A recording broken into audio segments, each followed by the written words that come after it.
Bienvenidos a Ladino 21, el cantónico de cuentos, refranes y de vez en cuando canticas en lengua sefaradí.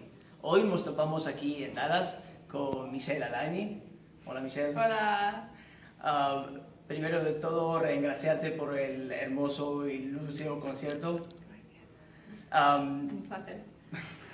¿Podés cantarnos un poquitico de una cantica, de la Dalcabo tan cantica? Sí, sí. Merci. Por supuesto.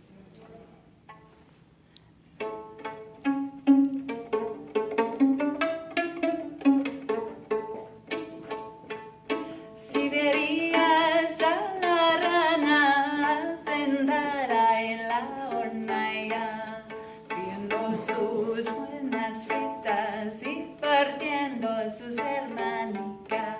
Pensen y Severín, Choxen y Severín, Pensen y Severín, Choxen y Severín.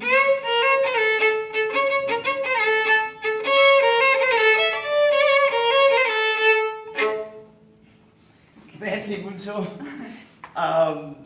mucho, Michelle. Su cuota alegre. Gracias, a mí me gusta. Merci por habernos visitado aquí en Ladino 21 y esperamos que vuestra visita tenga hermanas.